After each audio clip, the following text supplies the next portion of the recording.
Hi, I'm Peter Hall and I manage Great Honest Farm Cafe. In the past, you were also responsible for the horticultural side. That's right, I run a volunteer gardening project at the farm and a garden centre. Let's say I wanted to set up my back garden. What would be the best approach? In our garden farm here we tend to focus on sort of unusual things you can't maybe get in the shop, high value things. So I mean, buying a bag of rocket from the supermarket is hideously expensive, but it's really easy to grow. And so the main stuff the cafe uses from the gardens here are things like rocket, maybe at the moment wild garlic leaves that you can't find in the shops, and a lot of herbs, I suppose. We grow other things as well, kind of to show people how to grow them. So it's nice to grow a selection of things, but in a way there's no point in the farm laying down the whole of the garden to potatoes, because it's quite easy and cheap to buy potatoes, unless you're growing a heritage variety. So we tend to focus on those things that are unusual or difficult to get. And does your customer base like your unusual vegetables? They enjoy very much the idea that things that are being served have been grown on the farm, that things are very local, and in fact it does make a big difference, because I can send the kids out to pick a kind of bucket of rocket in the morning and it goes straight on people's plates. So it's very fresh and very immediate, and it's also a way for the public who come to visit to interact with the farm in some way.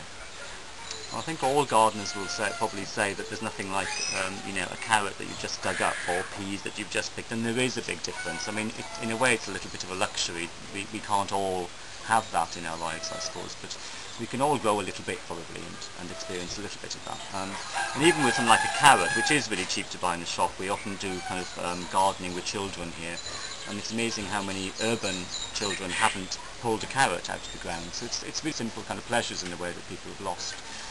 So that's another important thing the farm gives, I suppose, is they can go into the garden and dig stuff up and eat it. There is never a good kitchen. All kitchens are too small. you never design them with enough foresight. So I think the environmental kind of impact of the building doesn't really, in a way, reach as far as the kitchen. Farm visitors really like the building. They like the aesthetics of the building. And it's nice for people to come and see. Sort of straw-built, insulated buildings are quite rare. It's got a lot of value for the farm because it was built by volunteers as well. In a way, I think, not to be sentimental, but I think it's ended up being a very special building and with a very special atmosphere. Do you think people should be starting to grow their own food on their balconies? From my point of view, I suppose, you're never going to get enough vegetables to feed a family of 4 from a balcony. It is nice to augment the things that you can eat. The end of the first financial year for the cafe, and looking at the kind of prices now to when I first started, all goods have gone up by an amazing amount. Butter, for example, has probably gone up by something like 30–40%, and it's kind of crept up on people. So I suppose there's probably an economic imperative to start growing some stuff.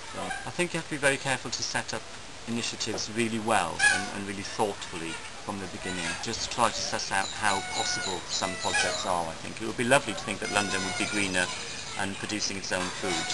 I think we probably have to look forward and try to be realistic about what can be achieved, but certainly we should try. Yes, I've done kind of quite a lot of things at the farm really.